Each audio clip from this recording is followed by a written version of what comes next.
Hi, Gloria Brooks here with Nature Glow's eScience. So the last couple days I have been doing a little bit of a deep dive into reading John Taylor Gatto's book, Dumbing Us Down, which goes into a history of American education and also his experiences as a public school teacher in the New York City public school system. John Gatto, actually, he passed on, I think it was in 2000, it was fairly recently. I think it was like it was a few years ago. So, you know, he's a modern contemporary, and he did a lot of deep dive studying. And a lot of people have been inspired by his works to homeschool.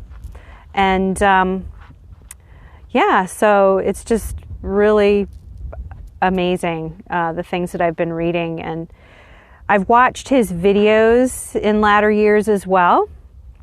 And I would say that it has inspired me to move away from more traditional education methods, such as teaching to the test. And because my experience as a homeschool online teacher is, I started teaching in private schools as soon as I graduated in 1996. The year I graduated, I started teaching. And immediately, I was never satisfied with doing the status quo. I always have had this propensity to think outside the box. Like, how can we get the kids up out of their seats and doing things and doing more hands-on things, experiential learning? And that was like my natural bent. And my education, I went through traditional schooling, like probably you, the viewer, have, public school until 6th grade, and then private Christian school from grades 7 to 12. Which is another story. That was an okay experience, good and bad. There's pros and cons to everything and anything in life, right? And I don't regret any of it. It was just part of my path, part of my journey. But I think it's really healthy for us to study the history of education and the meaning of the agenda and why it was put together the way it was. And mostly it was just to get kids to function as a unit so that they can continue building this country as it is. The thing is that times have changed. We're in the digital age, and around this pandemic time, when people are pretty much locked down at home, and more people are losing jobs, and the traditional jobs. It's becoming more evident that kids need to be able to critically think, need to be more individualistic and independent, because it's looking more and more like people need to learn how to make a living online. And that's actually what I've been doing the last 10 years. And the number one thing you want to learn is marketing. That's been my biggest struggle, is learning marketing. That's a story for another day. Okay? So yeah, I just want to encourage you to check out John Taylor Gatto's YouTube channel. Read that book, Dumbing Down of America. Share your thoughts.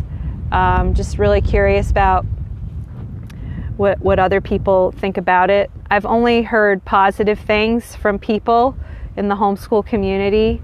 The guy won awards for teaching in public education, and he was just super out of the box. Like, he would take his students and he would create these programs, these individualized programs for kids centered around their personal interests. And he would have them do things like community service. And one of his big arguments is that public education does not really foster an integrated community. Like, youth are locked away in the prisons, is what he calls school, the prisons of school, separated from the elderly. And if you think about it today, like the elderly people And children, like, they barely even like talk to each other. Like, I mean, that's not across the board. There are exceptions. There's always exceptions to mainstream stuff. But, you know, back before there was mandated state schooling across the country, there was a lot more integration of youth with the older people, teaching them skills, life skills that children need for their adulthood. So I think there's quite a case building, and John Gatto's work is like living on. A lot of people, such as myself, are inspired by his work, and you know, slowly but surely, I've emerged from the mainstream education system and have become more of a critical thinker, more of an independent thinker. Like, we as adults have to de-school ourselves, and it's been quite a journey for me to do that, and I'm sure for you as well. And maybe if you're watching me now, this might be brand new to you, like, to actually question the status quo of our education system. And you may be a new homeschooler that's watching me today, and you know, you're feeling rigidly strapped and chained to having to use a curriculum because that's all you know. That's how we were raised ourselves, was that we had to have that curriculum to get us through the math, get us through the history. But what I pose to you today is following your child's interest and trusting in the natural, innate wisdom and ability that all humans have, the desire to learn, and that we will learn the things that we need to learn to live our lives the way we choose to live them. And at the crux of it is human choice. The education system wants to educate us as a whole, to move as a unit, and that's for wartime. Originally, the education system started in Prussia, which is now Germany, in the 1600s, I think it was. And Horace Mann got his inspiration. And then in the 1800s, he started pushing that we had statewide, nationwide schools, compulsory school in place. But the reason the Germans started their schools was because they failed miserably in war, and they didn't want that to happen again. So they started training youth in mandatory schools, teaching youth to follow orders. So, you know, there's just like this, it's a whole big wad of wax. You know, the human condition is very complex, and navigating, you know, the desire for independence and creative and critical thinking versus, you know, protecting the nation and not being overtaken by tyrants, and being able to follow orders and commands.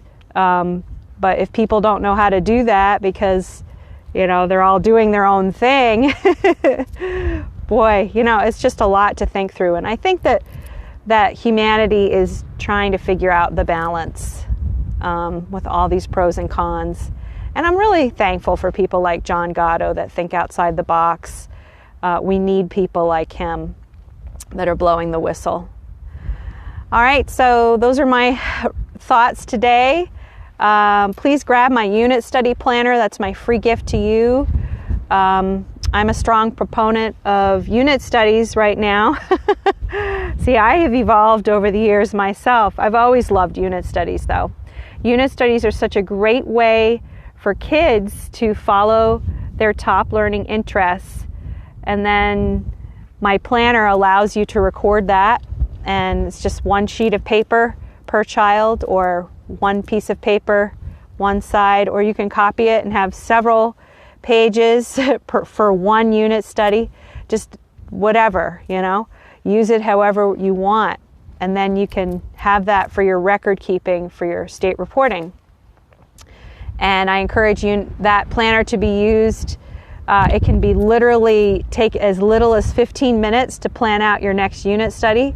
You can literally use it on the fly while you're doing the study. You can like jot things down as you see them. As you see learning going on in the different subjects, or after the fact. So there's no hard cut rules. All right, thanks for watching, and tune in tomorrow. I'll see you tomorrow. Bye for now. Oh, let me show you my beautiful surroundings. Check it out. The beautiful Eastern Sierra.